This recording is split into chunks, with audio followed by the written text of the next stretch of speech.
What if I told you that no matter whether you play live poker, online poker, cash games, or MTTs, river decisions can be made much simpler by just asking yourself three questions?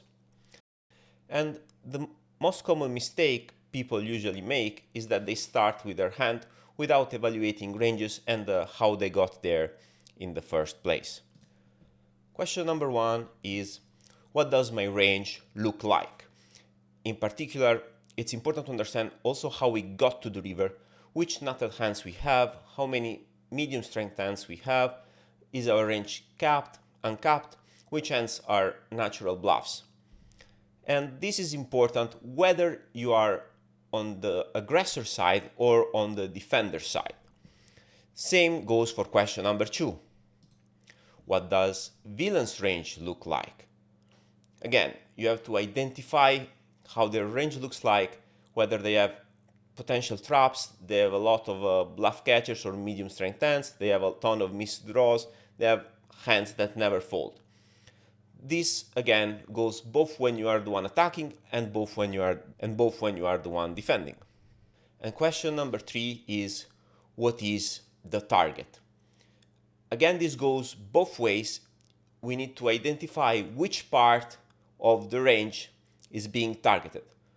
Specifically, what is the opponent or we are trying to fold, what we want to call, and what are we trying to make indifferent. So if you ask yourself these three questions and you respond accurately, you have a very linear process that looks like this. We start from an evaluation of our range, move on to an evaluation of villain's range. We understand which end classes are being targeted, and it's easier to think in terms of end classes in order to better assess the target. Just don't think in terms of single hands. Even in narrower ranges scenario, you mostly want to have an idea of hand classes, and only after that we discuss the specific strategy. And the strategy will just be a natural follow-up of what we discussed above. So sizing and action will just follow. We can say that the line is just a consequence of the evaluation process. Let's see how to implement this method with some actual hands. We are dealt 5-6 of clubs from the small blind, we open and face a 3-bet by an unknown regular. So we call. The flop is Queen 9-7 two tones, and this is a pretty reasonable flop for both ranges, so we expect the big blind not to c-bet with their entire range, but to use some sort of intermediate size c-bet and to have a checking range as well. Our hand can either check call or check raise. But we don't get to see this line as my opponent decides to check. So now we start to think. We already have a potentially interesting hand to use as a bluff. Again, the focus of this video will mostly be the river, but we need to understand how we get there. So this is how our turn range looks like. And you can see that there is an incentive to go for a polarized bet with the idea of targeting a bunch of medium strength tens that can check back on the flop, such as 9x, 7x, pocket jacks, pocket tens, some ace size. So the idea is to put much pressure with a very big bet. You can see that our hand really is not very interested into betting, but you can see that the EV between the check and the bet are very close. So our hand is a sort of a cusp hand. So it's a hand which can potentially do this in an exploitative world. Something worth noting here though is how often we have slow plays. And you can see that pocket 9s, pocket 7s and pocket 5s are not pure bets, but are also in the checking line. Also notice that we do have some ace 9, ace 7 and ace 5 in the checking line. This will be important for what happens next. Because after check check, on the river we get an ace, which is a pretty interesting card as it interacts reasonably well with the opponent's checking back range. It will improve him to some top pairs and very few two pair hands. So the way we want to play this river is to think that we have really a disadvantage in terms of good top pairs, because our opponent can have ace king, we are gonna 4-bet that hand. Then we will have ace-jack, but so do they. And we have also lower aces, lower pairs, and so do they. So in general, here we have some slow plays, but with the slow plays, we want to get max value. Let's imagine we were to bet big with pocket nines or pocket fives. The opponent would just call when they have ace-jack or ace-king. So we would minimize how much we will earn, but ace-king and ace-jack will always bet if we check. So there is a strong incentive not to use big bets here, but to play with block bets, building around these top pairs. And you can see again that our hand is checking. But now be coherent and see how also sets are always checking. Some two pairs are always checking. We go ahead and check. Our opponent bets about half pot, which is a bit smallish. I think they can go even 3/4 there, something a bit bigger. And here's something important again. We know what we can represent. We know what their range looks like. Again, how does my range look like? We do have a bunch of traps. We do have a lot of medium strength hands that are really not incentivized to bet here. And we have also a bunch of river two pairs. So my opponent's range looks like mostly ace-x or bluffs. So he's very capped.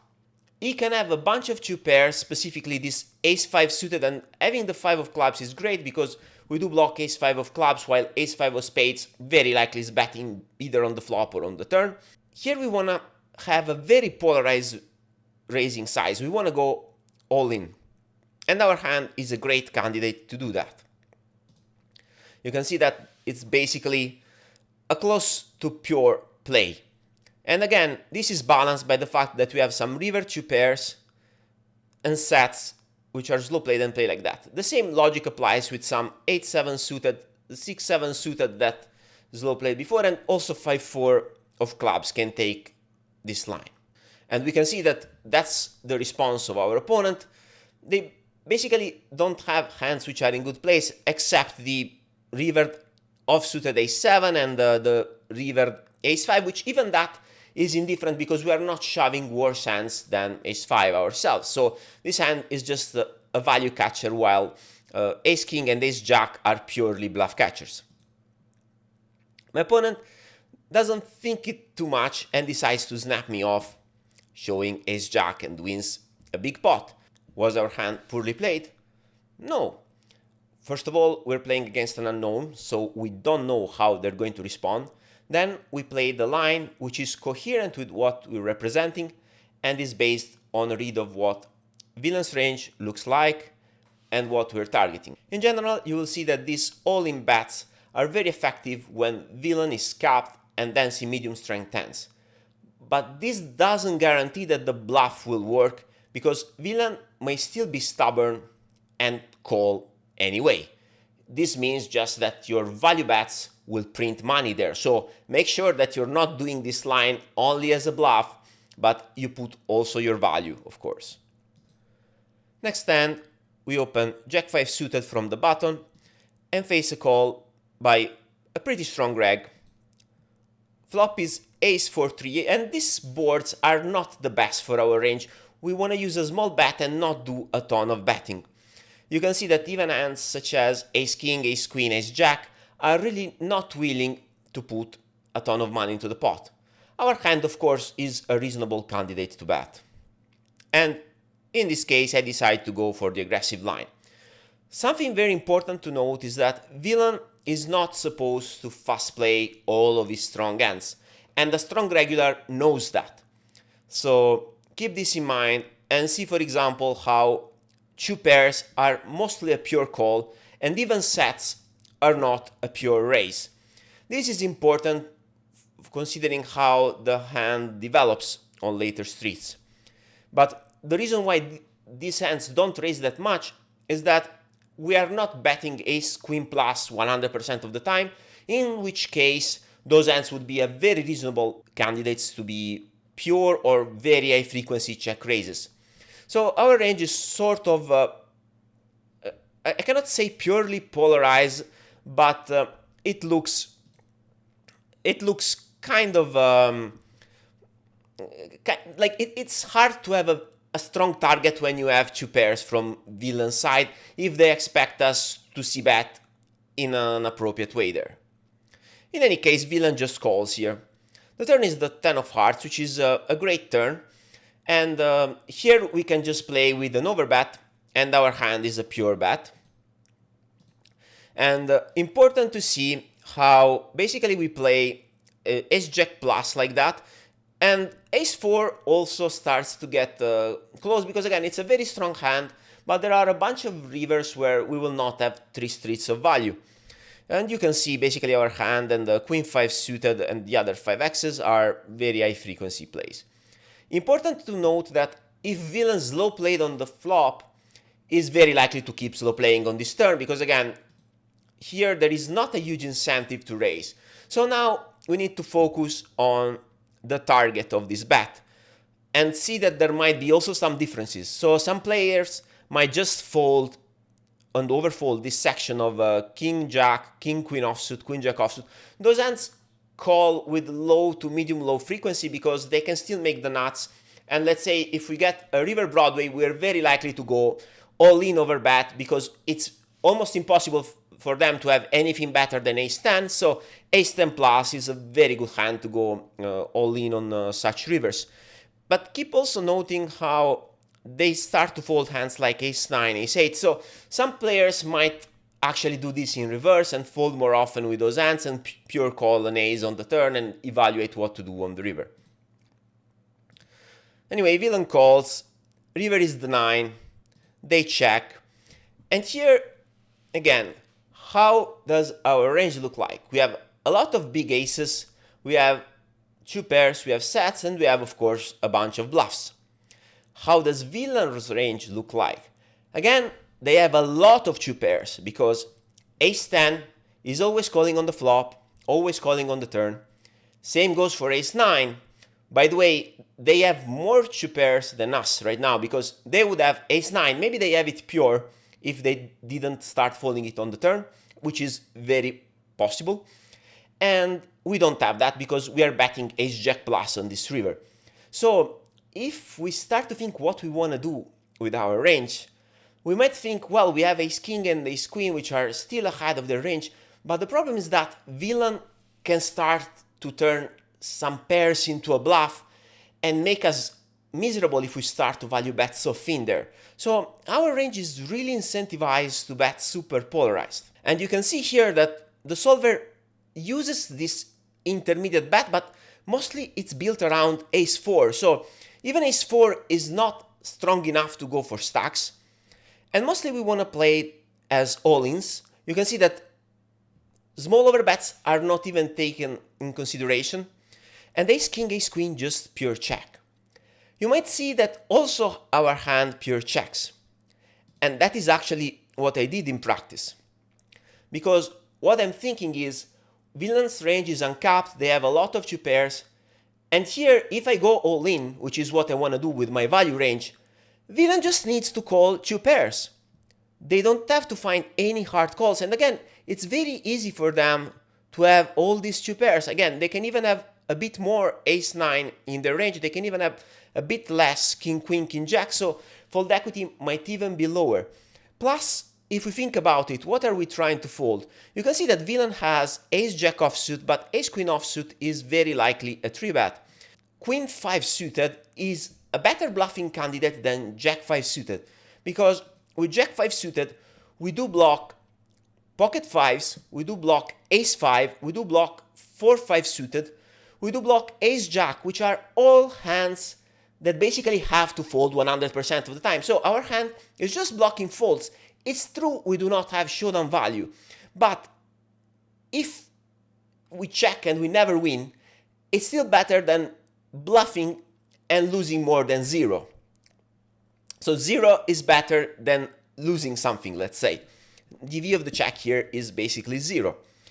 And my opponent shows ace 4, which is exactly what I was concerned about, that my opponent knew how to play this board, because I know that my opponent is a competent player. So here, thinking in terms of targets and understanding blockers actually saved us.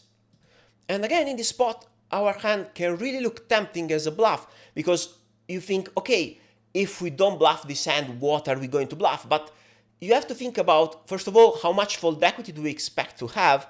And in this case, again, not much really. Also, if we have blockers which perform pretty poorly against their uncapped range, then it might be better just to wait for a better time. Finally, we got a spot with a hand which we also discussed in the psychology meets strategy video, and this is a 3-bet pot where we 3-bet king 9 suited, small blind versus button. We have a flop where we want to play big bet or check, and this hand is mostly interested in checking. Button bets, we just call. On this turn, we play check, check. Again, when we get to this river, how does our range look like? So we do have a bunch of slow played overpairs. We do have some rivered flushes. We do have a bunch of top pairs. We can even have a set as well. The opponent can also have a slow played boat, specifically pocket nines, which is blocking our 9x combos that might check call down. They can have a rivered flush. They can even have a rivered boat with pocket fours. And also they have a lot of medium strength hands, such as pocket sevens, pocket sixes, 8x, some ace size, and a bunch of hands which might be interested in bluffing. So considering the ranges are so dynamic, we mostly want to use a small bet size. You can see that all-in sizes are not really used here, and you can see there is a little bit of intermediate bet sizing, like 2/3 pot. This is mostly a consequence of the sizing you choose to play on the flop. The more often you can bet with overpairs if you choose a bigger size, the least this part will appear here. And you can see a clear picture of our range. We do have a lot of 9x combos. We do have some of these pocket 8s, pocket 7s as well. We do have a bunch of overpairs. We do have a bunch of flushes. Here, it's very important, again, to understand that our hand has a lot of equity and can bet small with the idea of targeting pocket 7s, pocket 6s, 8x, all those hands which will check back all the time if we check. Also, our hand is blocking some of the potential bluffs. For example, hands like king jack of spades, king 10 of spades, king queen of spades, which might stab on the flop, check the turn, and decide to stab on the river. So, due to our properties, our hand really likes to bet. Again, this happens, and it's not really something which is supposed to happen, because villain is supposed to jam here. You can see that our hand is clearly indifferent, same as other 9x's, but you can see that, for example, our hand performs a little bit worse than 10-9, jack-9. Why? Because how does my opponent's range look like? They can bluff.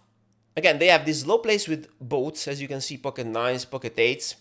They got pocket 4s, they have flushes, but they also have a bunch of ace-queen offsuit, king-queen offsuit, king-jack, ace-jack.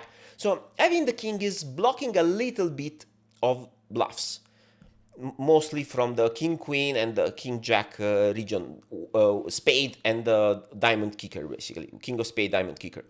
But it's also blocking value in the form of pocket 9s, of course. And what is important, of course, here, I made a clear call because I thought this line is really incompatible with what villain is trying to achieve, because again, no hand is really incentivized to do that. My villain is representing a very polarized range. He wants to jam because he's representing flushes, he's representing boats, so there's really not an incentive to do that, and I caught him on a bluff with one of those expected hands. But if they were to jam, now I would have to start thinking, is my kicker actually good? And in that case, probably I would just have to fold this hand, unless I really think my opponent is going to bet way too often with flush draws on the turn and not have enough of these flush draws, or whether he's always going to take these ace eyes and king eyes into a bluff, in which case he's going to massively over bluff and any kind of combo is going to perform better. So here, 10-9 is going to be better than king 9 and queen 9. And jack 9 as well, because 10-9 is not blocking any of these offsuited broadways that can take this line. Again, this thought process works whether we are the one attacking and whether we are the ones defending. In this case, we are both attacking with the block bet and defending against the jam. So that's why I thought this hand was worth being reused, because it was extremely instructive from this point of view. And small bets are really a versatile weapon. Again, the idea is, first of all, that we see worse hands which can call enough, and in general we do it when a significant portion of our range is not incentivized in bloating the pot. One of the purposes can also be to induce bluffs, or also to increase the EV of some value hands which, for example, block a lot of calls, so most of their EV will come either from crying calls or from inducing a bluff. And another nice situation is that, of course, we create profitable bluff catching opportunities. The river action is just the output. Again, first get a picture of both ranges. What does my range look like? What does my opponent's range look like? Then you identify the target and the plan will follow. Please subscribe if you haven't already and leave a like.